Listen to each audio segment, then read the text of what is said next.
Tere õhtust kõigile! Mina olen Piret, mina töötan Eesti Rahva Muuseumis ja mul on väga hea meel tervitada siin Jan Kausi ja Eero Epnerit, kes on siis vastavalt Olev Stubi isikunäituse ja siis pagulaskirjanduse näituse kuraatorid. Ja see mõte tekkis minu pähe, et nad võiksid meil siin kohtuda siis, kui Subi näitus sai valmis ja ma teadsin, et on kohe-kohe valmimas ka pagulaskirjanduse näitus, sest mulle tundus, et tegemist on sama teemaga kodus ja võõrsil. Nii et aitäh, et ka teie tulite siia. Tervist, tere Eero. Segan su kirjutamist korras. Tere. Jah, meile tehti, esiteks aitäh selle võimaluse eest selgitada. Ja meile tehti see ettepanek selle taotlusega, et nähti teatud seoseid meie näituse leitmotiivide vahel, et mõlemad näitused käsitlevad paguluse teemat, Olev Subi näitus, siis sisepagulust ja siis kaotusest lootusse, konkreetselt füüsilist pagulust. Ja siis ühenduskoht võib-olla väljendab selles, et kunst kui selline kunstiline tegevus, igasugune looming, Suvi puhul siis maalikunst, kaotusest laotusse puhul siis kirjandus on ise, ütleme nendele tegijatele nagu see tõeline kodumaa, see kodu, kuhu nad varjuvad. Aga enne kui me hakkame Eeroga neid võimalikke ühtimiskohti ja erisusi lahkama, siis ma tegelikult sissejuhatuseks, kuna Subi näitus on kauem üleval olnud ja ma arvan, et ka publiku hulgas on rohkem neid, kes on näinud Subi näitust. Et ma algatuseks siis esitaksin sulle sellise isiklikuma küsimuse, et sa oled hoolimata oma suhtelisest, kuidas öelda, noorest keskeast, siis ikkagi elanud minust väga viljakat loomingulist elu, mõjutanud tugevalt nii Eesti teatrikunsti, Eesti ühiskondlikku mõtlemist ja tegelikult ju kunsti mõtet. Ja kui sa nüüd vaatad oma senisele loomingulisele teekonnale tagasi, et kuhu sa selle Olev Subi näitus enda jaoks asetaksid, mida see Olev Subi näitus sinu jaoks, mida ta sisaldab sellist, et ta tõstab selle kuidagi teiste seniste tööde taustal kas esile või võrdsena nende kõrvale. Mis see motiiv on, mis sinu jaoks selle oluliseks teeb? Tervist, aitäh! Ma selles kontekstis ei oskagi teda kuidagi vaadata, et ma mõtlesin, et kuidas see Subi näitus suhestub võib-olla teiste kunstnike loominguga, kellega natukene on tegeletud. Ja mulle tundub, et Subi torkab silma selle poolest, et see, kuidas temast räägiti siis, kui ta maalis ja millest on võimalik praegu rääkida, on võib-olla kõige rohkem erinevamad. Et kui võtta võrdluseks, ma ei tea, Konrad Mägi näiteks, et see, mida nähti tema teostes siis, kui ta neid lõi, on enam sama, mida me tänapäeval näeme. Aga Subi puhul olid mingid asjad, millest ei saanud nõukogude ajal rääkida, mis ometi eriti 70-ndatel on tema loomingus, mulle tundub, võtmetähtsusega ennekõike mälu küsimused, see, kuidas ta mäletab kogu aeg, kuidas ta läheb kogu aeg minevikku tagasi oma 30-ndate lapsepõlve.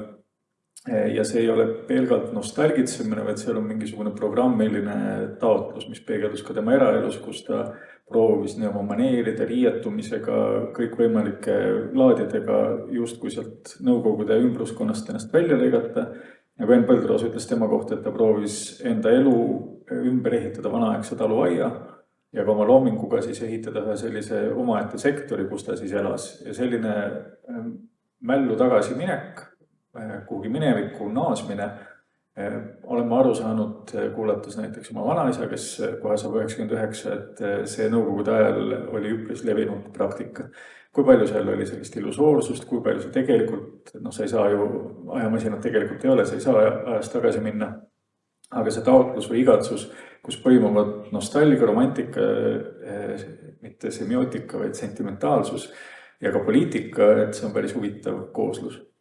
Aga ma kohe küsin vastu, et kui võtta nüüd see kaotusest laotusse, siis sa oled kirjandust käsitlenud ka väga erinevates vormides, olles ise kirjutanud, olles kritiseerinud, olles teaduslikult lähenenud ja olles ka kirjandust ette kandnud teatraalses vormis, mitte teatraalses vormis. Kuidas selline ruumikogemus ja kirjanduse laotamine ruumi, kuivõrd uus see oli sinu jaoks ja mida sa avastasid kirjanduse kohta, käsitledes seda ruumiliselt? Jah, siin on koos päris mitu väga huvitavat küsimust ja ma arvan, et ma hakkan tagant otsast pihta, et ma arvan, et see kirjanduse kohta käiv avastamine on alles pooleli või isegi alles algamas, et see näitus jääb ju avatuks järgmise aasta jaanuarini. Et ühesõnaga selle näituse teekond on alles alanud. Et ma olen selle näitusega nüüd, see näitus on minu peas eksisteerinud üle aasta aja, aga ütleme, et nüüd on ta siin füüsilises ruumis ja ühesõnaga ütleme nii, et see esimene reaktsioon on ikkagi selline uskumatus, ühesõnaga, et mul ei ole varem sellist kogemust olnud. Et ma tajun seda enda jaoks sellise oma senise elu kõige suurema loomingulise tööna. Võib-olla just see tõttu, et mul avanes võimalus teha midagi esmakordselt, ehk siis tõesti, ma olen seda enda jaoks püüdnud sõnastada umbes nii, et tõlkida ilukirjanduslike sõnade aegruume siis selliseks kombatavaks mänguruumiks, kus sa saad muuta mingisuguse kirjandusteose atmosfääri, tõesti nagu kombatavaks või taktiilseks, mingiks selliseks ruumiks, mis mõjutab erinevaid meeli. Et see, ma arvan, on ikkagi olnud mulle väga, mul ei ole ühtegi paremat sõna kui lihtsalt tore. Kas see on mõneti vastupidise suunaga protsess, kui oli pagulaskirjanike puhul, kes tajusid, et see taktiilne, füüsiliselt kombatav, see muutub kirjanduseks, et see muutub, sul on võimalik ainult sõnadega seda veel tabada. Ja Eero, sa võiksid kohe hakata sellest, ma arvan, sa kirjutaksid sellest suurepärase arvustus ja see on minust niivõrd hea paralleel, mille sa tõmbasid, et mul ei ole siin mitte midagi muud lisada, kui lihtsalt tunnustavalt kaasa noogutada. Ja ütleme, et kummalisel kombel selle näituse ettevalmistamise ajal, just juba sel ajal, kui seda hakati üles ehitama, siis kogu see rahvusvaheline poliitiline olukord teravdus, just siis nagu USA uue administratsiooni käitumise otsuste pärast ja ütleme see selline vahetu ohutunne nagu teravnes korraga jälle, et ühesõnaga see ohutunne naasis mingisuguse, sarnases, ühesõnaga ma tundsin ennast sarnaselt kui 2022. aasta veebruari lõpus ja märtsi alguses. Ja siis kuidagi ma hakkasin ka sellele pagulaskirjandusele teise pilguga vaatama, et ma sain korraga hästi teravalt aru, kui õnnelik ma pean olema, et mul on kodumaa. Selline väga lihtne asi, mu jalge all on pind, kus ma saan vabalt liikuda või mida ma justkui tunnetan enda omana või mida mind on õpetatud enda omana tundma. Ja ütleme nüüd, kui siis ma nihutan jälle fookuse sinu näitusele, siis Olev Subil oli see pind suurem osa elust olemas, kuigi ka tema koges sellist peale sunnitud eemal viibimist kodumaast. Ja sa siin selles tutvustavas tekstis ütled, et Subi soovis vältida tegelikkust ja eemalduda sellest. Ja seda sa juba oma esimeses vastuses mulle mingil määral ka kirjeldasid teiste sõnadega, aga kui me läheme lähemale nendele Subimaalidele, et kuidas sinu jaoks see kõige rohkem väljendub, millistes motiivides? Mul endal on igasuguseid mõtteid selle kohta, aga tahaks ennekõike kuulda sinu üldistusi selles osas. Et näiteks ma kujutan ette, kui mõne võrra provotseerivalt sellele reageerida, sellele väitele. Kusjuures ma tunnistan, minul endal ei ole vaja kuidagi provotseerivalt reageerida. Ma ei näe siin nagu midagi provokatiivset enda jaoks. See näitus mulle lihtsalt väga meeldib. Aga et ütleme, et võiks küsida, et kuidas siis näiteks akt, ütleme, väga selgelt naise keha ja mis on minu arust nagu väga konkreetne ja aistitav ja kombatav objekt, et kuidas see sellist suhet peaks väljendama. Et mida sa sellise võib-olla toriseva väite peale vastaksid? Kui keskeline mees räägib alasti naise käes, siis seal ju torisemist küll ei ole. Hea meelega küsisid selle küsimuse, ma märkasin. Ma arvan, et Subi soov eemalduda nõukogude tegelikkusest, kuigi see on võimatu, aga ikkagi see soov on, et see oli väga erinevatel tasanditel. Alates elulistest ta näiteks on öelnud, et ta ajalehti ei tellinud, kuigi seal oli mitu põhjust, et ajalehtede lugemine, nagu sa ise ka ilmselt hästi tead, riisub kasulikku loomisaega. Et ta tahtis maalimiseks seda aega säästa, et ta ei olnud erak, aga suhtles üpris vähe inimestega ja nii edasi. Aga nüüd loomingus, kuidas see silma torkab ka väga erinevatel tasanditel, ma arvan, üks on motiivistik, mida ta kujutab. Kui vaadata tema maalide nii ruume kui esemeid, siis sealt ei leia mitte ühtegi kaasaegset ruumi ega eset, ehk tema kaasajast pärit 70-ndate esemeid või 70-ndate ruumi. Mitte ühtegi sektsioonkappi, küll aga hulgaliselt vanu toole, vanu laudu, põllulilli, sääraseid objekte. Vankriratas on.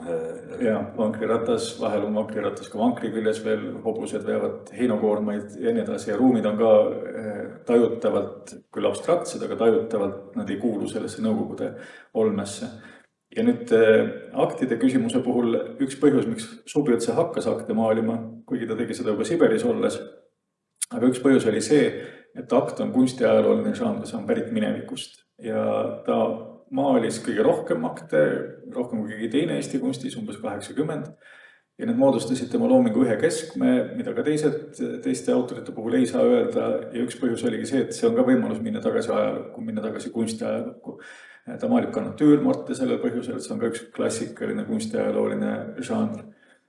Ja ka kuidas ta maalib, on enne enese äralõikamine sellest olevikust ja naasmine minevikku, et tema maalilised eeskujud ei pärine ka tema kaasajast, vaid 19. sajandi lõpust, 20. sajandi alguse Eesti kunstist, kuidas ta värve segab, kuidas ta maali ruumi üles ehitab, et need printsiibid kõik olid tal, mitte kõik, ta muidugi ka tõlgendas neid oma päraga, aga ta inspiratsiooni omatas ikkagi minevikust.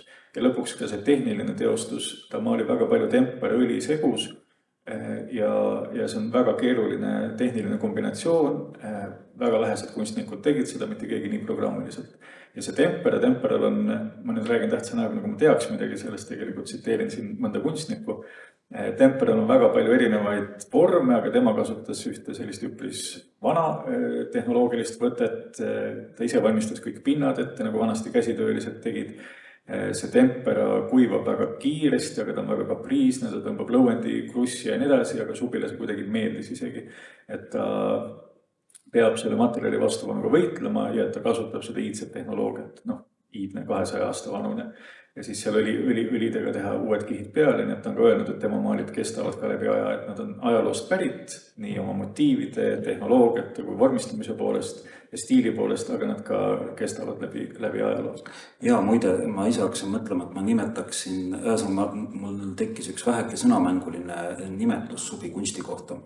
Et kui pagulaskirjanduseks, millega mina siin nüüd olen tegelenud, on väga ajastutundlik. Et ta ikkagi väga suur osa pagulaskirjandusest, eks ju, väga selgelt tajub ennast asuvat mingisuguses ajastuseks, mitte ainult mingisuguses konkreetses ruumis, ehk siis kuskil võõral pinnal, vaid ka mingisugusel väga pingelisel ajastul, eks ju, et see kodumaatus ei väljendu mitte ainult kuidagi ruumiliselt, vaid ka ajaliselt. Aga mulle tundus, et Subi loobki mingisuguse ajatuse ruumi, et ma nimetaks tema kunsti ajatustundlikuks kunstiks, et ta ei ole mitte ajastundlik, vaid ajatustundlik, et ta ongi mingisugused elemendid, mis tekitavad selle ajatuse tunde.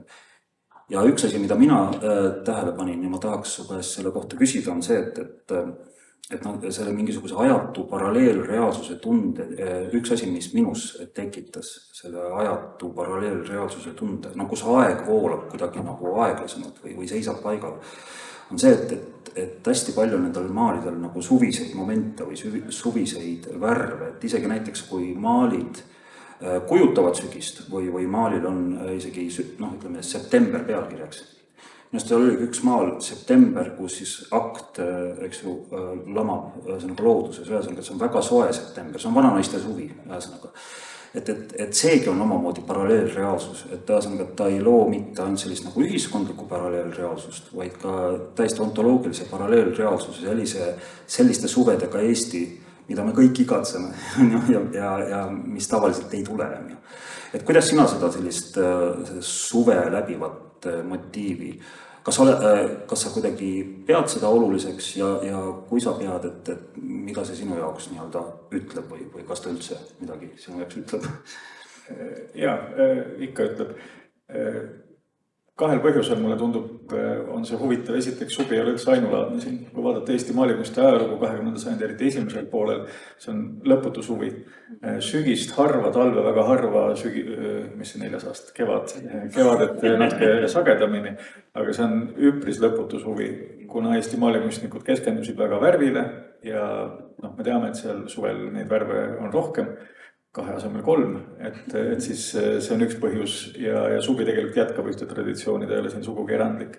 Ja teiseks mulle tundub, et suvi puhul see suvi on ühelt poolt ajaline mõõde, see seostub tema lapsepõlve suvedega, kõik need motiivid on pärit tema poisikese suvedest, mis ta veetis tädi ja tädimehe juures Suurtalus, et see on üks põhjus, et selline mälutöö, et selle tõttu suvi, aga teine põhjus on ka see, et kui vaadata tema maale laiemalt, seal ei ole vist mitte ainult nõukogude esemeid, vaid ka mitte ühtegi pinget või konflikti või draamat.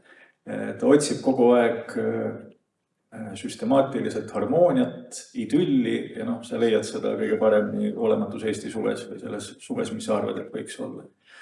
Aga enne kui sa jõuad küsida, ma küsin ise vastu, kui rääkida ajast pagulaskirjanduses, kas ma sain õigesti sinust aru, et mitte ainult ruum ei tundunud neile võõras, vaid nad tajusid ka aega kuidagi võõran, et see kaasaeg, kus nad on, et see ei ole nagu õige aeg, et midagi on selle ajaga vittu. Ütleme jah, võib-olla, et nad võib-olla isegi ta olnud aega võõrana, vaid et aeg avaldas kuidagi survet, kuna nad kogesid seda aega nii-öelda kodumaast eemal, nad kogesid seda aega võõral pinnal. Kogu aeg oli neil nii-öelda meeles see, et nad ei ole kodus, et see kodu on jäänud minevikku. Ja minu meelest üks väga kummaline asi, mis hakkas nii-öelda nii mõnelegi loomingulisele panusele mõju avaldama, mis näiteks väga tugevalt väljendub minu jaoks siis selle näituse sellises keskses ruumis, mida ma siin nimetan vana kodu toaks, mis põhineb siis Maria Undari luuletusel Nägemus.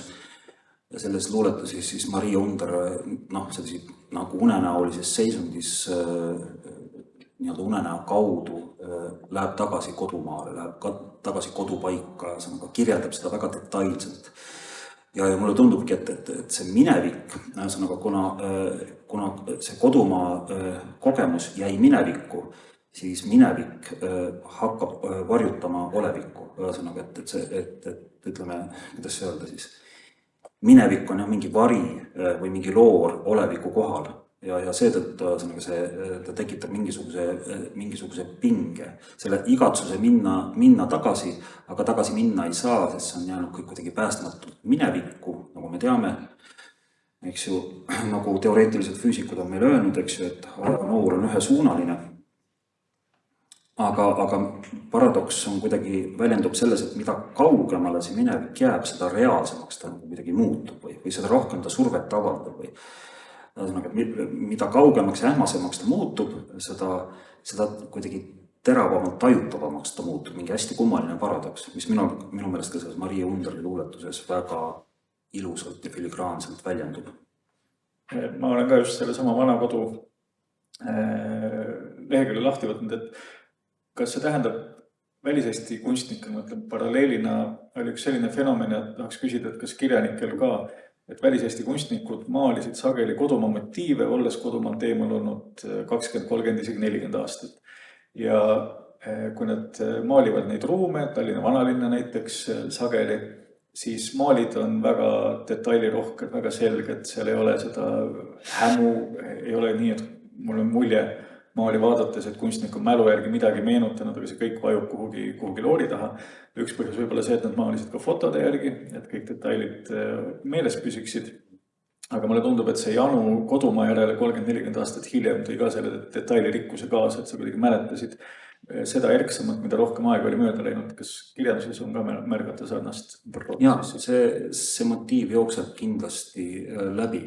Kuigi ma lihtsalt teen sellise üldisema märkusi see kõrval, et ma kuidagi tahan kuidagi kurta, aga ütleme, pagulaskirjandusest on nagu raskem üldistavalt rääkida kui ühe kunstniku loomingust, et tegelikult ma ka seda näitust kokku pannes nagu tajusin väga teravalt, et ühelt poolt pagulaskirjandust iseloomustavad mingid väga tugevad motiivid, näiteks mingisuguse kahe Eesti vastuolu, see kodu Eesti, mis jäi siis nii-öelda Nõukogude võimu alla, et mida kauemaks ta Nõukogude võimu alla jäi, seda võõramaks muutusid need eestlased, kes seal elasid, et kui need kokku puuted, siis neid, näiteks Asta Villmann on neid väga mõjusalt kirjeldanud neid nii-öelda kodueestlaste ja pagulaste vahelisi nii-öelda keerulisi kokkupuuteid, aga ta ei olnud muidugi ainus autor, kes seda tegi. Siis see sama mineviku ihalus on ju selline eksistentsialistlik kodumaatuse tunne, mida siis Karl Ristikivi oma hingetöös näiteks väga veenvalt kirjeldab. Aga siis on raamatuid, mis absoluutselt nende teemadega või motiividega ei haaku, mis kirjeldavad ühesõnaga universaalseid inimlikke püüdlusi või universaalseid inimlikke konflikte. Ja kui ma ühe sellise raamatu peale sattusin, see oli August Mälgu romaan Tee kaevule, mis mulle lihtsalt ka nagu väga meeldis. Minust on ta nagu ikkagi tõesti minu senise lugemuse valguses nagu maailma kirjanduse tasemel teos. Et see ongi psühholoogilise realismi võtmes kirjutatud lugu eneseleidmisest. Ja see teos leiab aset siis 40-ndatel Eestis ja seal kuskil taamal taustal aimamisi on nagu näha seda nii-öelda ühiskondlikke muutusi, neid ühiskondlikke valusaid pöördeid, aga peategelaste elu need üldse ei puuduta eriti. Et fookus on need inimeste sisemisel elu, nende sisemisel nii-öelda arengul, sellele tõsiasel, et see areng ei saa iial otsa. Ja see mind nagu nii vaimustas, et jube raske on teha sellise nagu rikkaliku fenomeni kohta selliseid põhjapanevaid üldistusi, sest alati leiab mingisuguseid teosed, mis nende üldistustega ei haaku ja ma tahtsin ka selle nüansi oma üldistusega liita ja seetõttu on siin olemas ka siis tuba, mis seda August Mälgu romaani siis selliseks ruumikogemuseks tõlgib. Aga ma tahaks esitada ühe küsimuse selle subi valiku kohta, et et sa ütlesid, et keegi Eesti kunstnikest pole nõnda palju aktimaale loonud aga mulle isiklikult kõige rohkem avaldasid muljet need Võõra linna seeria maalid, need oli vist 3 tükki siin. Ehk siis sellised metafüüsilised maastikud, nad tõid vähekene meelde sellise metafüüsilise maali on ju. Kusjuures näiteks kui võrrelda, ütleme, palun vabandust, Eero, et ma toon selliseid väga laia pintsliga tõmmatud üldistusi, et ma ei tunne Eesti kunsti lugu nii detailselt kui sina, aga ütleme, et esimene metafüüsilise maali kunstnik, kes pähe kerkib, on Giorgio de Chirico, on ju, et tema nendel metafüüsilistel maalidel on ikka alati näha mingisuguseid figuure, kuskil on vähemalt kellegi vari vilksatab. Aga subimaalidel ei ole ühtegi inimest. Need on sellised puhtad linnaruumid, kastetud sellisesse teravasse suvisesse päikesevalgusesse. Et kuidas sina neid maale näed, et millist rolli nad sinu käsitluses või sinu vaatevinklis mängivad? Samamoodi nagu ka lõputu suvi on ka minu arvates see inimtühjade maastik, inimtühjade linnamaastik kujutamine sügavalt Eesti kunstiajaloos sees. Et kui vaadata vanemat Eesti kunstiajalugu, kui me portreed kõrvale jätame, siis üldiselt inimesi ei maalita.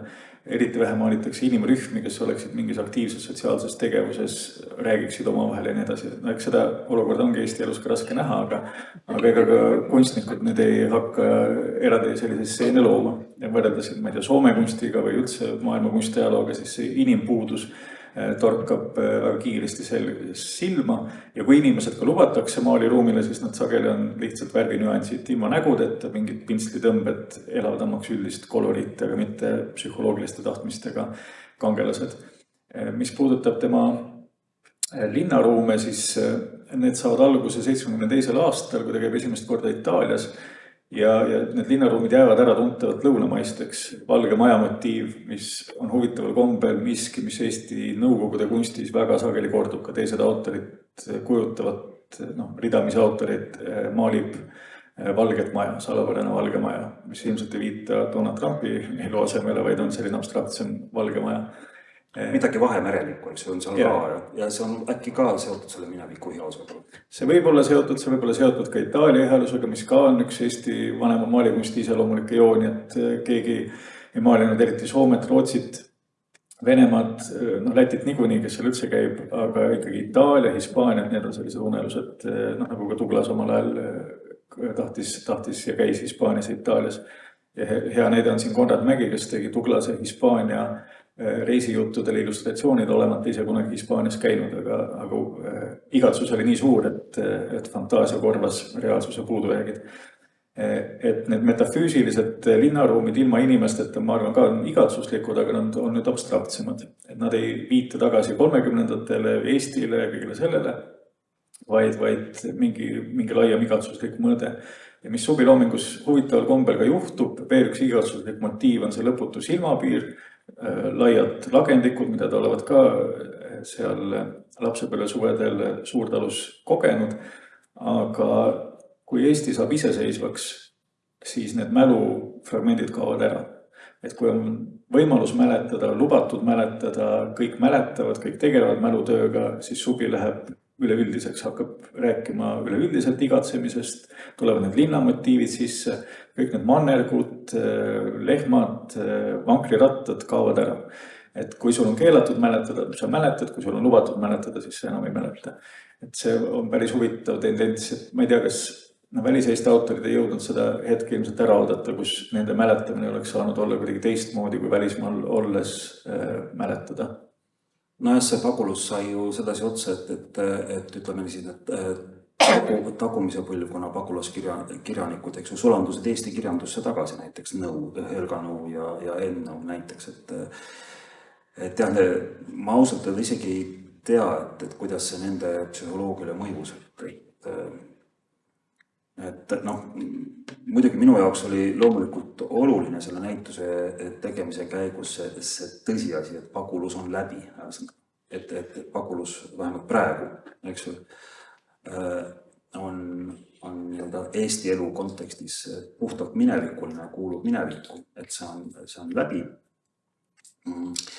Ja et meie käes on ikkagi see võimalus, kuidas ütelda siis, jooksvalt, pidevalt oma kodumaad kujundada. Aga jah, ma ei hakanud seda paraku eraldi analüüsima, sest neid motiive tegelikult, mida analüüsida, on ikkagi väga rikkalikult. Et see ongi huvitav, et ma ikkagi sain nagu väga selge isikliku kogemuse, et ikkagi parim osa Eesti 1940-ndate, 50-ndate, otsapidi ka 60-ndate kirjandusest, eriti proosast, loodi ikkagi Paguluses. Et ilma selleta oleks üldpilt nagu üsna kurvakene, kuni, eks ju, siis hakkasid tekkima need luuleuuendused Eestis, eks ju, siinsamas Eesti Nõukogude sotsialistlikus vabariigis ja tulid need kuldsete 60-ndate põlvkonna autorid, eks ju, kes tegelikult siiamaani väga olulist rolli mängivad. Mõned neist ju kirjutavad siiamaani. Ma küsikski nüüd selle väliseesti autorite ruumikogemuse kohta, kuna see on väga ruumispetsiifiline näitus. Kõigepealt ma küsiks, ega sul endal ei ole olnud juhust külastada mõne väliseesti kirjaniku kodu, olla osa tema ruumikogemusest?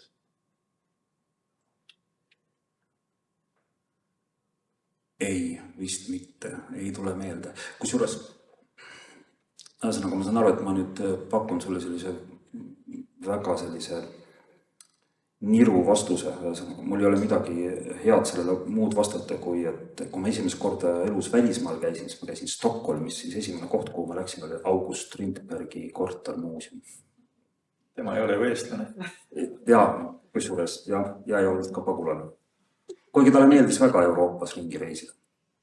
Mul meenub, kui Kaido Ole läks esimest korda Rootsi, siis ta helistas oma vanaonule kunstnik Edward Olele ja tahtis kohtuda 90ndate keskel või esimesel poolel ja Edward Ole ütles, et kahtlustas teda KGB agendiks olemises ja keeldus kohtumist. Et see kohtumine kunagi aset ei leidnudki.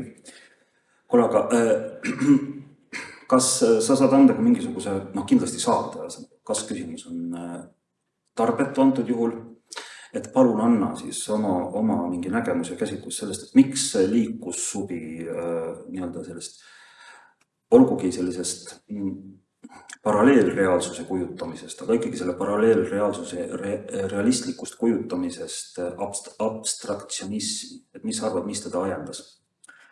Ei tea, tema pähe ei näe ja ta ise keeldus oma loomingust rääkimast või väga vähe rääkis, ta on isegi öelnud, et see on nagu ebaeetiline, kui kunstnik oma loomingust räägib.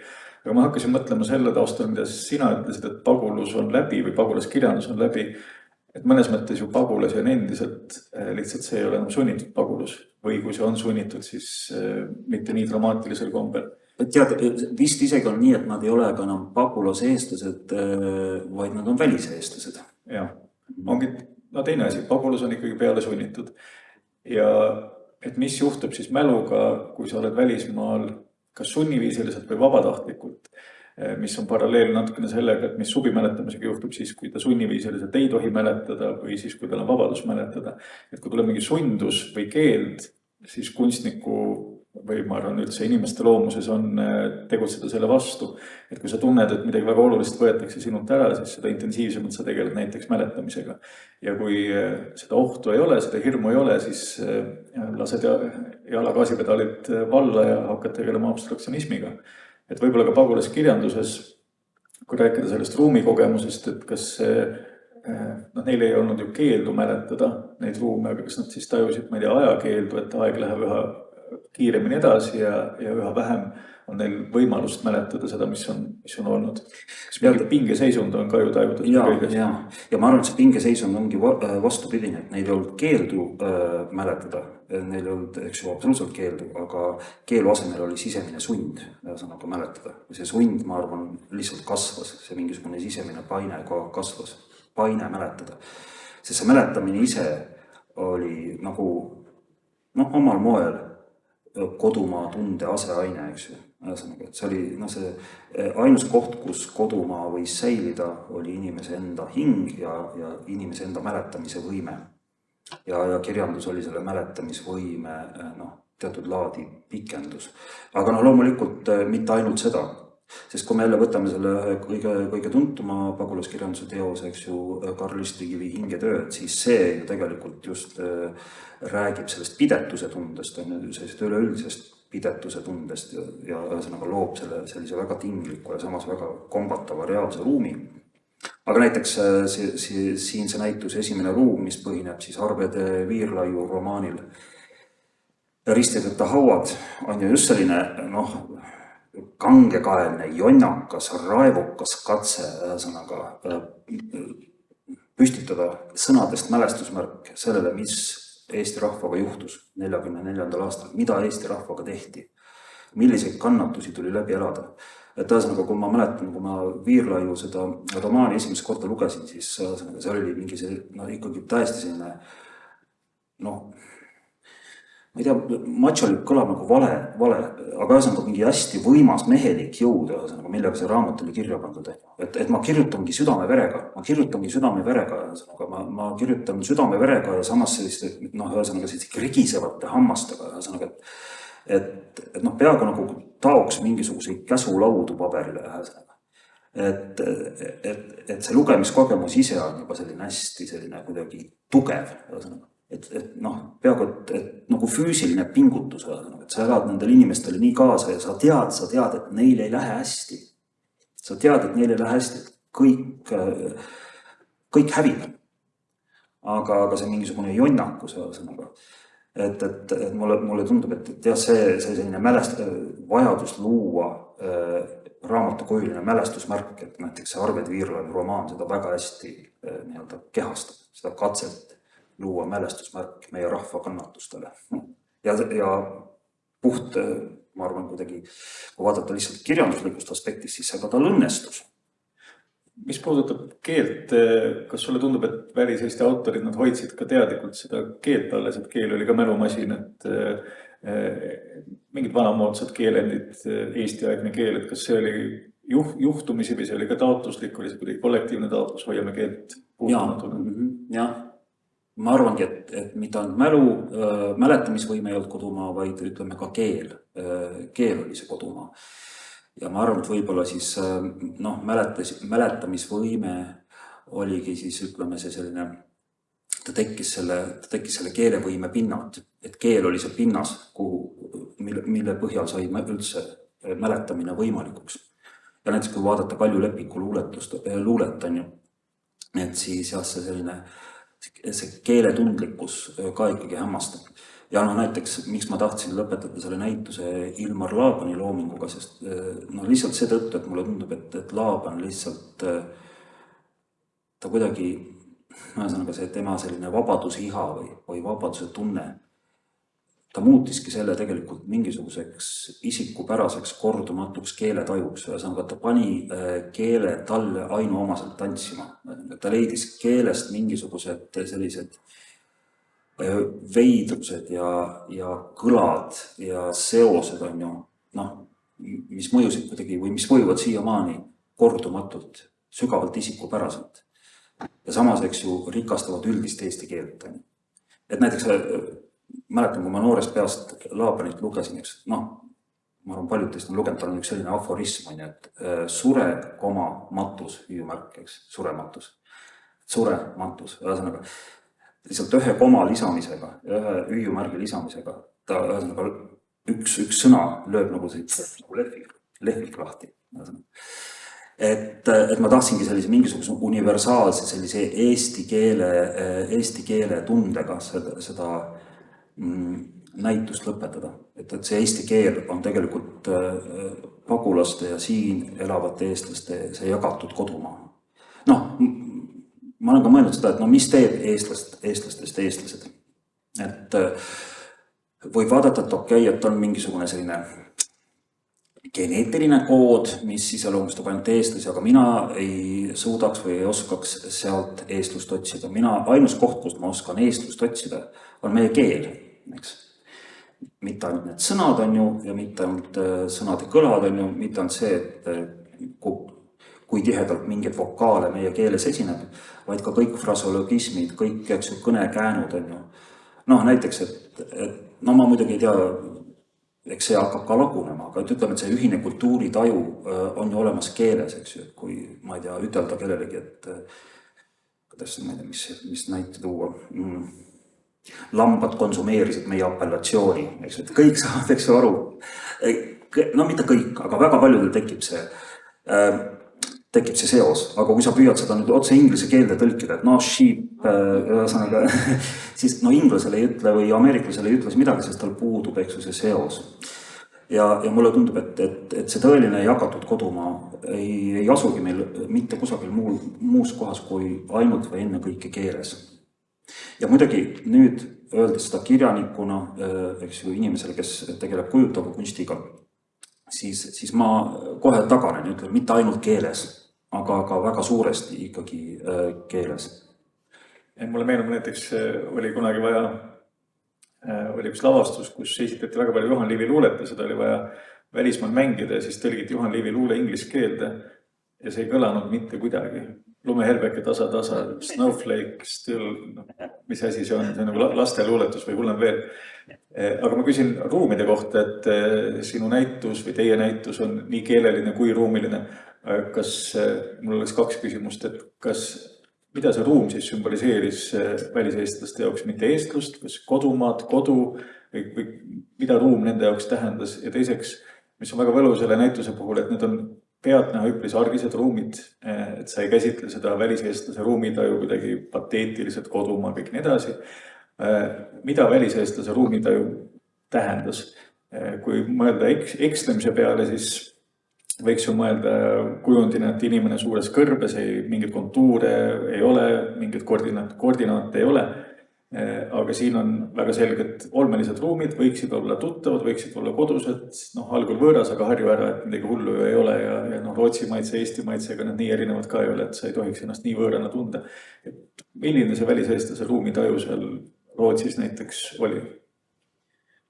No jah, ma ei oska seda kirjeldada, kuna mul endal seda vahetut kogemust ei ole, aga kirjanduse põhjal, näiteks kui võtame seda Raimond Kolgi romaani, mida ma ka siin kasutan, Küla põleb kahest otsast, siis see kirjeldab ühte Eesti meest, kes püüab kohaneda Rootsi eluga, eks ju, et tal on Rootsi pruut, Ulla-Britt, kes ühesõnaga isegi unistab selle oma Eesti poisi rootsipärasest nimest, on ju, et Ilmari asemel on Hjalmar ja nii edasi.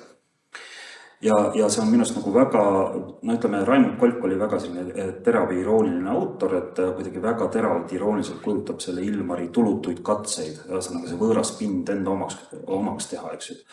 Et sa ikkagi, sa võid katsetada, aga see pind ei muutu sinu omaks. Aga ega sul midagi muud üle ka jää, kui edasi katsetada, ühesõnaga. Ja kogu need Ilmari katsetused siis kukuvad kokku hetkel, kui Stockholmis toimub Eesti laulupidu ja ka siis kodu-Eestist, siis sealt okupeeritud Eestist tulevad mõned inimesed sinna laulma ja nende hulgas siis ka Ilmari noorpõlve armastus ja siis kogu see katse, mida sulanduda Rootsi ühiskonda, kukub tal kokku. Et ma arvan, et see konkreetne näide iseloomustab päris hästi seda mingit nagu sügavat vastuolulisust, millest tuli nii-öelda kuidagi hakkama saada. Et sa kasutasid jah seda sõna verbi harjuma, et mulle tundubki jah, et see pagulus oli nagu mingisugune nii-öelda halb ärkvel uni, millega tuli siis harjuda ja seda tuli siis kuidagi harjutada, seda oma harjumist. Sest ära ei saanud ka harjuda, et see äraharjumine ei oleks ka olnud hea variant. Et sa pidid olema mingisuguse piiri peal, et ühe jalaga selles kodumaas, siis ühe jalaga kuidagi õhus ja teise jalaga siis hoidma tasakaalu selle konkreetsel pinnal, mis ei olnud kodumaa. Et see oli nagu mingisugune lootusetu tasakaalu harjutus. Mis samas ütleme, et siis distantsilt vaadates sünnitas väga huvitavat kirjandust. Kas see pingeseisund siis tundub sulle kirjandust lugedes oli just selle tõttu talumatu, et see keskkond, millesse nad läksid Rootsi või näiteks Kanadasse, kus loodus on väga Eesti sarnane teatud kohtades. Või Austraaliasse, kust eriti ei ole. Jah, et see ruum ei olnud nagu niivõrd erinev kodumaast, et ta isegi meenutas kodumaad, et Rootsi kodu mingites elementides oli üpris sarnane Eesti omal, et nad ei elanud igludes, nad ei elanud džunglites, et seda pingelisem või valusam see oli, et sa oled just kui kodus. Et sa elad just kui võõrsil, just kui kodus, et see ei ole üks või ka teine, et see ei olnud ka nii selgelt erinev Eesti ruumist, vaid ta oli piisavalt sarnane, et tekitada pidevalt valu. Jah, see on jällegi väga hea tõlgendus. Ma arvan, et see on täitsa võimalik ja selle tõlgenduse kaudu võiks edasi liikuda küll. Ma tahaks tegelikult selle üle järele mõelda, et ma ei hakkaks praegu seda nagu edasi arendama. Et võib-olla vastaks nädala pärast. Aga et ühesõnaga ma siis esitaks ikka omapoolse vastuküsimuse ka. Ja ma ei tea, mul on nagu väheke kahtlusi selle küsimuse esitamisel, sest see läheb pisut nagu kuidagi liiga isiklikuks, aga tegelikult teisalt jällegi, eks Olev Supi kogu looming oli isiklik. Ja siis seal ühes kohas, eks ju, sa kasutad sellist väljendit nagu pikaaegne lemmikmodell, eks ju, kes väga mitmel aktimaalil figureerib ja kes, eks ju, traagiliselt hukkus Estonia katastroofis. Et siin on selline peidus nagu väga isiklik lugu ja see lugu on kuidagi väga kummalisel moel peidetud nii-öelda maalide pinnale. Et ta on nagu pinnal esil, aga samas nagu peidus. Ja see, kuidas sa kirjeldad seda kõike, eks ju, väga napilt ja väga diskreetselt, et ma tahtsin lihtsalt teha sellise kummarduse, et see on minust väga, väga hästi välja mõõdetult sõnastatud.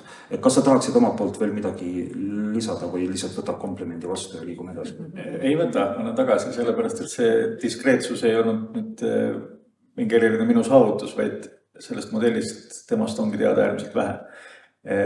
Ei ole teada isegi nime, isegi lehimad sõbrad ei osanud meenutada. Vabandust, et nime ei olegi teada.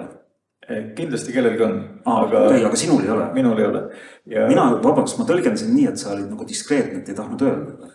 Mina ütlen kõik välja, mis ma tean, aga antud juhul jah, 20 aastat nende koostöö kestis, 74–94.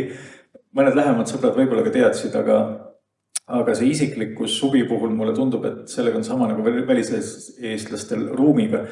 Et nagu on ja nagu ei ole ka üheaegselt. Et Subi jah, mingid asjad on tal väga isiklikud, näiteks motiivide kasutamine just siis, kui ta mälutööga tegeleb või traumatööga või kuidas on parajasti õige öelda. Et on kõigest ilma jäänud sellest ilusast lapsepõlvest ja nii edasi ja nüüd meenutab ja taas elustab seda kõike. Et see on isiklik kahtlemata ja kunsti tegemine ka alati on isiklik. Aga nüüd sina kui suur aktisõber, et nende aktide puhul ei saa öelda, et teda see inimene väga oleks huvitanud, keda ta maalib.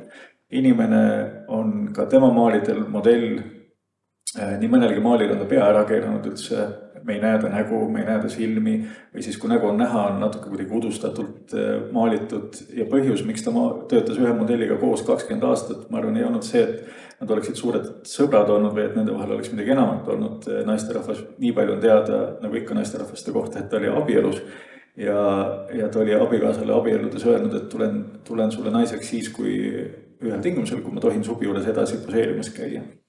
Et seal ei olnud seda isiklikku mõõdet. Miks nad töötasid 20 aastat koos, ma arvan, Subil oli lihtsalt lihtne töötada ühe inimesega, kuna teda see inimene selles mõttes ei huvitanud inimesena. Et ta ei tahtnud seda inimest maalida kõigi oma hingevaevade ja murede ja rõõmudega, vaid ta tahtis alasti keha maalida.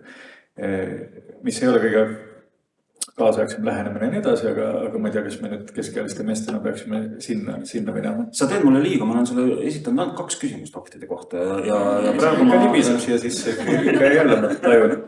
No minu arust ta libiseb üsna harva. Aga tegelikult mul tekkis üks väga huvitav paralleel praegu sinu juttu kuulates, eks ju, et kui sa nüüd panid tähele, siis selles August mälgutoas, eks ju, on üks foto ja üks maal. Ja selle maali on teinud siis näituse kunstnik Henry Green, aga see põhineb ühel maalil, mida kirjeldatakse seal romaanis, täitsa romaani alguses. Romaan räägib siis ühest tütarlaste gümnaasiumi direktorist, tema nimi on Hugo Teis ja siis Hugo saab teada, et üks tunnustatud Eesti vanem meeskunstnik, ühesõnaga tema ateljees käib üks tema tütarlapsest nagu õpilane poseerimas. Ja sealt siis algab see raamatu põhikonflikt ja siis Hugo Teis läheb sinna ateljeesse ja näeb seda maali. Siis Mälk väga ilusasti kirjeldab seda maali. Ja siis ma palusingi Henrile, et ta selle maali maaliks, et ta teeks sellest maali kirjeldusest maali. Ja see tüdruk loomulikult ei ole akt. Ta on riides ja vaatab aknast välja. Aga mingisugune paralleel mul praegu seal tekkis, eks, sõnaga. Väga hämar paralleel. Ma täiendan korraks, et Subi on ka ühe Eesti romaani kangelane. Mati Undi Sügispallis, nad on seal veel joomatuulil, rändavad ja siis jõuavad keldri ateljeesse, jõuavad aktimaalia juurde ja Subiti nimetate muidugi nimepidi ja nii edasi, aga mitmest viitest on aru saada, et see on Subi. Esiteks aktimaalia, teise aktimaaliad ei olnud, teiseks, et kasutab temperat ja ühesõnaga, et see on Subi seal. Ja kui ma õigesti mäletan seda hetke seal Sügispallis, see oli kuidagi nii, et see mees vaatab seda maali ja vaatab aktimaali, muidugi mida muud, ja tunneb mingit nukrust, et on kuidagi kätte saamatu, et see modell on küll maalitud, aga seal ei teki seda inimlikku kokkupuute punkti, kuna tegemist on maaliga, mitte teise inimesega. Ja Subi aktide puhul on üks huvitav detail veel, mida üks näituse külastaja ütles, et enamasti ta modellid ja alates 74. aastast alati see üks ja sama modell on poisipeaga, mis on päris suur erinevus võrreldes nüüd kunstiajaloo traditsiooniga, mida Subi justkui jätkas, sest kunstiajaloos mehed sageli maalisid naisi just pikkade ja eriti hea kui laineliste juustega. Nende juustega seostati salapära, müstikat ja nii edasi. Ja Subi, ma arvan, see poisi pea, kas ta just taotlus on, aga ma arvan, talle meeldis, et teda see salapära ja müstika ja naise müstifitseerimine ei huvitanud, et tema tahtis alasti keha maalida, see sümboliseeris harmooniat ja idülli. Ja siis pikad juuksed tuli maha ajada ja poisi peaga naisterahvas maalipinnale lubada. Sa eks ju kirjeldab ka veel seda, et sa mainisid äsja, et mitmel maalil on see akt ennast, see nagu see modell pea ära pööranud, et ta ei vaata siis vaatajat. Ja ma hakkasin just mõtlema, et kui John Berger satuks siia ja käiks ja vaataks, siis ta näeks, et see on mingi naise vabanemine, eks, et naine ei püüa oma pilguga siis meesvaatajale meeldida, vaid see vaataja ei huvitagi teda, ta vaatab ise hoopis kuhugi mujale, et sedasi ta süvendab seda kättesaamatust. Ja kusjuures see kättesaamatuse motiiv eksisteerib ka selles August Mälgu kirjeldatud maalil, sellepärast, et Hugo Teis harmub sellesse tütarlapsesse ära, et tol hetkel seda veel ei taju. Ta tajub seda tegelikult aastaid, võib-olla isegi aastakümneid hiljem. Aga tähendab, et see kättesaamatuse lugu, selle noore naise kättesaamatuse lugu algab ka just selle maali kogemisest alguse. Ja jällegi, see on jälle minust mingi väga, väga äge universaalne teema, et kui palju tegelikult, ütleme siis 19. sajandi, 20. sajandi kirjanduses on kujutatud maalikunstnikke ja maalikunsti ja maalide mõju inimesele, et alates Balzaci tundmatust meistriteosest ja Oscar Wilde'i Dorian Gray portreest ja nii edasi. Et jube tore oli avastada sellist nagu veenvat kunsti mõju kujutamist ühest Eesti raamatust. Jah, võtsin mikrofoni, nagu oleks midagi öelda, aga ma parem küsin selle pealkirja kohta, kaotusest laotusse ja ruumikogemuse kohta, et kas võib öelda, et see väliseesti autorite loomingus ruumitaju on sageli tajuda ekslemisena, labürintlias kogemus, eriti Ristikivi romaanis, aga sina jõuad lõpuks laotusse. Kust see pealkiri tuli ja miks laotus, mida see tähendab? No see ongi konkreetselt seotud Ilmar Laabaniga. Sõnaga Ilmar Laabani üks tuntumaid luuletusi, Ankruketi lõpp on laulu algus. Viimased 4 rida kõlavad nii. Ankruketi lõpp on laulu algus, valguskiire lõpp on tantsu algus. Teisel pool vett, teisel pool tuld, ootab virmalist ja määratu leib. Võt see virmalist ja määratu leib, see on, ma lugesin seda õrnas eas esimest korda. Ja kui ma seda esimest korda lugesin, siis ma mõtlesin, mis asi on virmalist ja määratu leib. Ja okei, me võime sedasi žanriliselt öelda, et sedasi Laaban väljendab oma sürrealistlikku elutunnetust, aga mulle tundus, et et virmalist ja määratu leib on ääretult täpne. Ja nüüd, kui ma olen virmaliste kohta rohkem uurinud, ma saan aru, et nad on seotud maa magnetväljaga, et kui magnetväli maa ümbert ära võtta, siis elu lakkaks üsna kiiresti. Kogu inimkond, kõik sureksime välja. Et see virmalised, mida me näeme, et see virmalist ilus tants, et see tegelikult näitab meile meie elu haprust. Aga samas ta näitab siis nagu seda elu mingit määratud imelist vastupidavust. Seda, et mida teoreetilised füüsikud räägivad, et elu tekkimine universumis on olnud ääretult ebatõenäoline. Selleks on olnud vaja täita suurel hulgal ebatõenäolisi tingimusi, et kusagil mingisuguses kosmose nurgas tekiks selline keskkond, kus saaks võimalikuks orgaaniline elu. Ja kusjuures see orgaanilisel elul peab olema piisavalt palju aega, et areneda näiteks Eero Epneriks või Jan Kausiks või ükskõik kelleks. Et see on ülimalt vähe tõenäoline, et see asi aset leiab, aga ta on ometi aset leidnud. Ja minu jaoks siis firmalised hakkasidki kehastama seda elu ebatõenäolisust ja samas seda imelist fakti, et ta siiski eksisteerib, sellest ebatõenäolisest hoolimata. Et mingisugused, alates suurest paugust on mingid miljonid tingimused täidetud selleks, et elu saaks tekkida. Ja sealt ma saan aru, mida virmaliste määratu leib tähendab, eks. Et see leib ongi see, et elu ise ongi leib, eks. Mida me siis nii-öelda, see on nii ilus ja võimas metafoor, et ma lihtsalt ei suuda sellele midagi vääriliselt juurde mõelda, ma lihtsalt olen suures imestuses. Ja mulle tundub, et seal on mingisugune hästi avar elutunnetus selles firmaliste määratus leivas. Ma tahtsin, et selle lausega näitus lõppeks. Ja seetõttu, kui oli vaja pealkirja otsida, siis ma mõtlesin, et me hakkame rääkima sellest kodumaa kaotamisest, aga siis selle käigus inimesed leiavad keele kaudu mingisuguse laotuse tunde, mingi avaruse tunde, mingi ammendamatu avaruse tunde, mingisuguse metsiku joovastuse, elurõõmu, ma olen elus.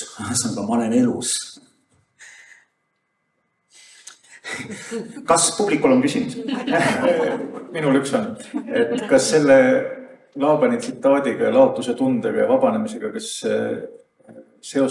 sellega on seotud ka see, et kui ruumides käia ringi, on väga täpselt läbi lavastatud nii objektide tasandil kui ka selle tasandil, mida räägitakse, aga lage ei ole. Et sa kogu aeg just kui näed mingit avanemist, aga sa näed siis seda võre lage. Ma tean, olen kogenud sageli sellised küsimused, vaatavad mööda tõsiasest, et raha on vähe ja eelarve lihtsalt ei lubanud lage ehitada, aga kas teie puhul see lae puudumine oli ka taotluslik? Kahjuks mitte. Tegu on tuletõrje eeskirjadega. Just.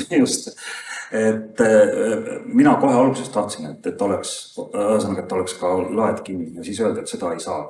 Ja kuna kõike muud sai, siis ma surusin ühe suu poole kinni, mõtlesin, et las jääda nii. Aga kusjuures see laotuse motiiv, siin on jälle, ütleme, see laotuse motiiv ühendab kahte näitust, sa ju ise kirjeldasid, eks ju, et Subile meeldis ka vaatevälju maalida, silmapiiri ja see on ka mingit avarust, eks. Ja see avarus on selline soe ja kutsuv, eks ju, ta ei ole selline tõrjuv avarus, eks. Ta ei ole selline mingi kosmiline avarus, vaid ta ongi see, et sa tahaks sinna pildi sisse minna, sa tahaks ka minna sinna sooja tiiki suhtlema, sa tahaks ka selles augustikuisel nurmel kõndida. Koos aktiga. Ja, sest kui Subi lahkus, siis leiti tema väga hästi korrastatud ateljeest ka mitu karpi slaididega, mis olid enda pildistatud ja slaidide peal ei olnud inimesed, muidugi mitte, ei olnud perekonnasündmused, nagu me võiks arvata, vaid need olid karpide kaupa slaide lagendikest. Ja ta ise oli siis nad pildistanud oma rännakutel mööda Eesti. No rännak kõlab nagu matkamees, mida Subi oma ülikonnas kindlasti ei olnud. Ta sõitis autoga, aga nägi mõnda lagendit, tuli välja pildistas. Ühelt poolt see oli ka viide tagasi lapsepõlve, et tema vend on rääkinud, et see heinamaa, kus nad siis lapsepõlve suhed veetsid, et see oli nii otsatu, et kui keegi käis, siis ta käis ja sa võisid näha, kuidas inimene silmapiiri taha kadus, heinamaa ikka ei lõppenud. Ja vist olid seal jutud ka, et kui oli suur vesi, siis võis seal paadiga sõita, aga ma võin siin segi ajada enda mälestusega, et elasin Tartus Jaama tänaval nendis, et kui olid üleujutused, siis kanalisatsioon ajas üle ja inimesed sõitsid paatidega mälu. Ja teiselt poolt Subi kasutas seda mitte ainult mäluelemendina, vaid ka igatsuse elemendina. Miski ei tekita igatsusi rohkem, kui sa vaatad lõputult kaugusesse, ei tea, mis seal taga on.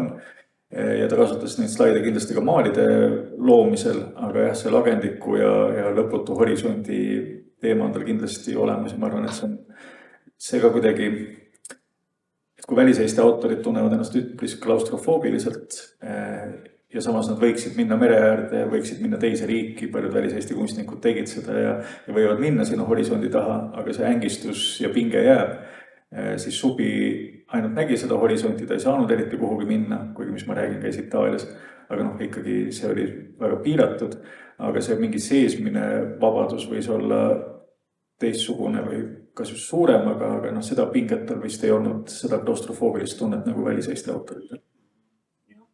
Ma kujutan ette, et üks väliseestis elav inimene läheb Läänemere äärde, näiteks Rootsis. Jällegi ma tõlgendan, aga ma arvan, et siis see põhiline tunne ikkagi on see kaotus, et see meri ühendab midagi, mida tema kätte ei saa, et see meri on ka oma moel võõras, see meri kuulub sinna selle võõra ruumi juurde. Aga nüüd tõesti, et äkki on publikul mõned küsimused, mõned kommentaarid, komplimente, kriitikat, kõik on oodatud. Jaa, palun. Üks hetk, ma toon mikrofoni ka.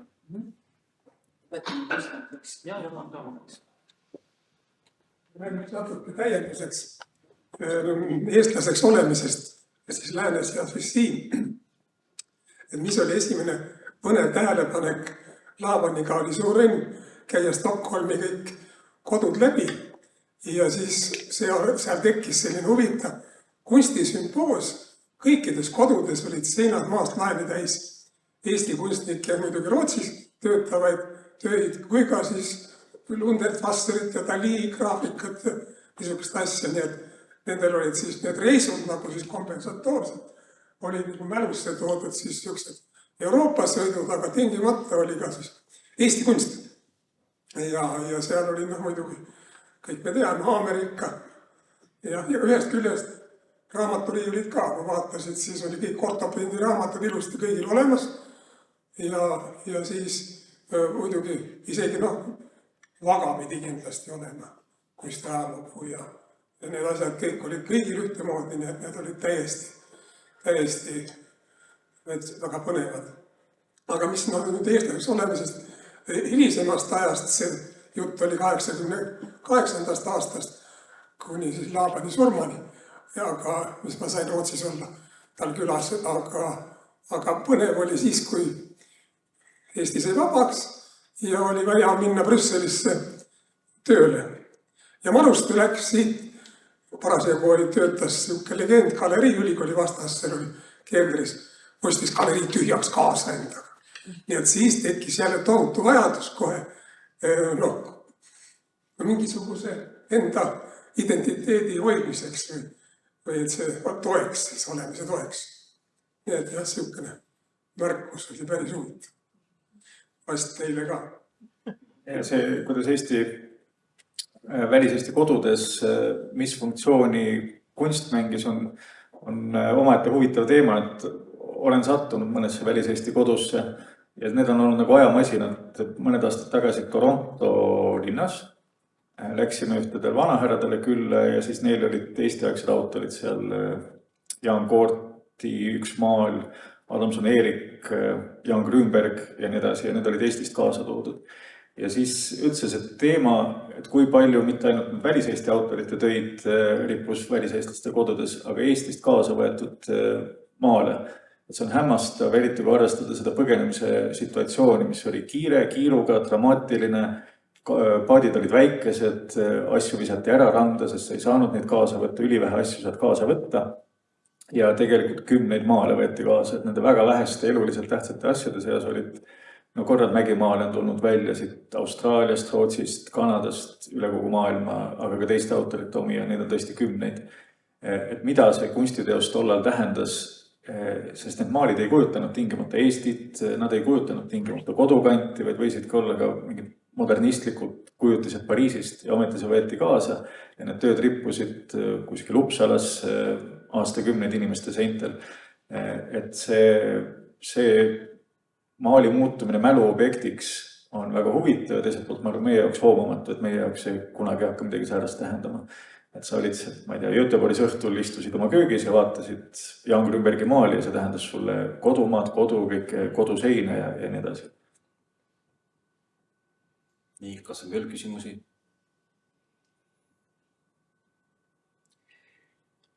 Eestlased, tagasi hoida.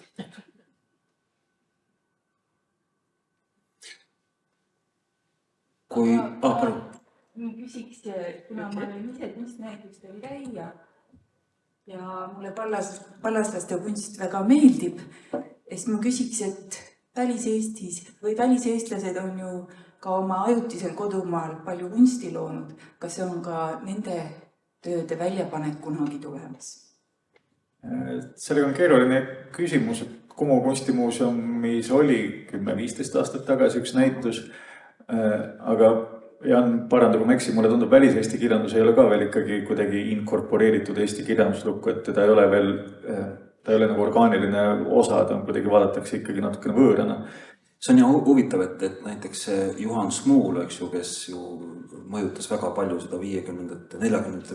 Eesti kirjanduselu ja kultuurielu, et ta on kuidagi meile palju olulisem, eks ju, kui need autorid, aga ütleme, et mingis mõttes on Juhan Smuul jällegi nagu võõras või palju problemaatilisem.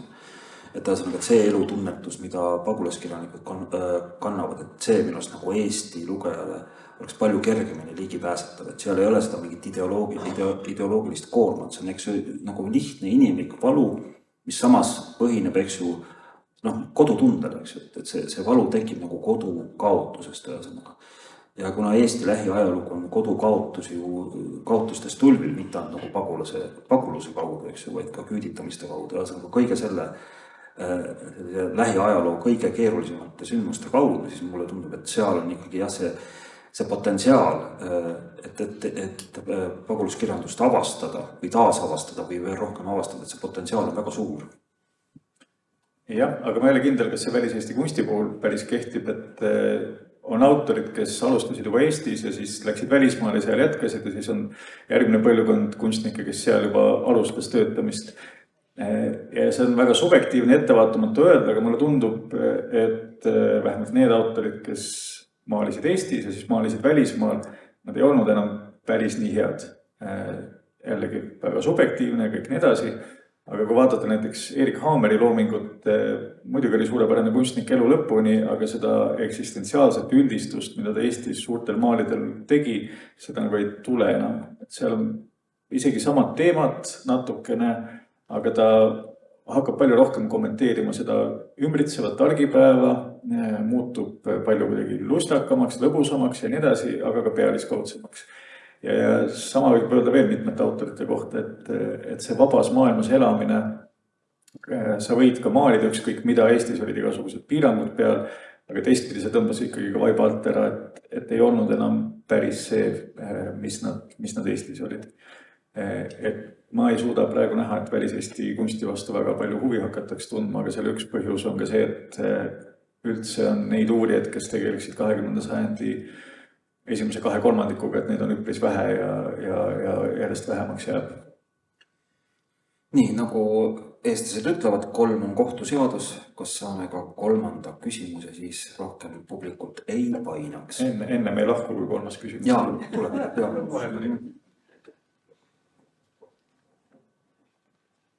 Mul on selline tehniline küsimus, et ma näen, et salvestatakse, kas see tuleb ka lähiajal kuskil vaatamisele või on see tuleviku jaoks?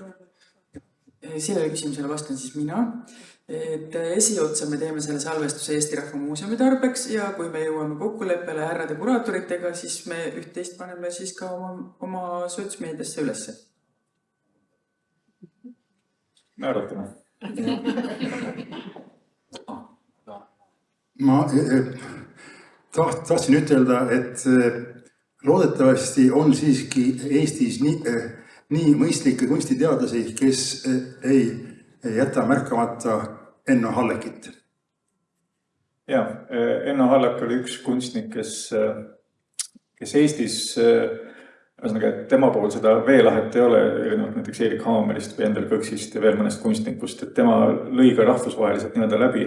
Kui lugeda välismaal tegutsenud Eesti autorite kirjeldusi või mingid kirju, siis seal väga sageli kumab ka valu, väga paljusid valusid on seal, aga üks valu on ka see, et neid ei võeta omaks, nad on Eestist ilma jäetud, aga neid ei võeta ka asumaal omaks, et nad teevad näituseid, aga need ei ole need näitused ja see Rootsi või Kanada kunstimaailm suhtub väga tõrjuvalt neisse.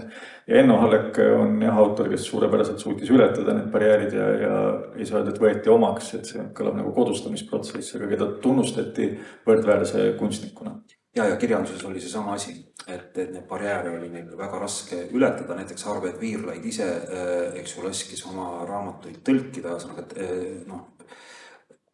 rakendas väga palju jõudu selleks, et nii-öelda rahvusvaheliselt või Rootsis laiemalt läbi lüüa ja see ikkagi, kui see õnnestus, siis kuidagi edasi üle kivide ja kändude ja poolikult, et mingeid läbimurdeid ei tulnud, et nad ikkagi jäid mingisugusesse vaakumisse. Et see, ma arvan, et see oli ka ikkagi üsna tõsine katsumus kirjanikul, et su hääle areaal on väga piiratud. Ja nad olid nagu vaheruumis, nad ei olnud elutoas, nad ei olnud õues, nad olid kuskil koridoris niimoodi. Labürintias koridoris. Hallekil oli selles suhtes põnev, et ta lõpetas ikkagi Stockholmis akadeemia ja seal siis ta kujunes ka professoriks.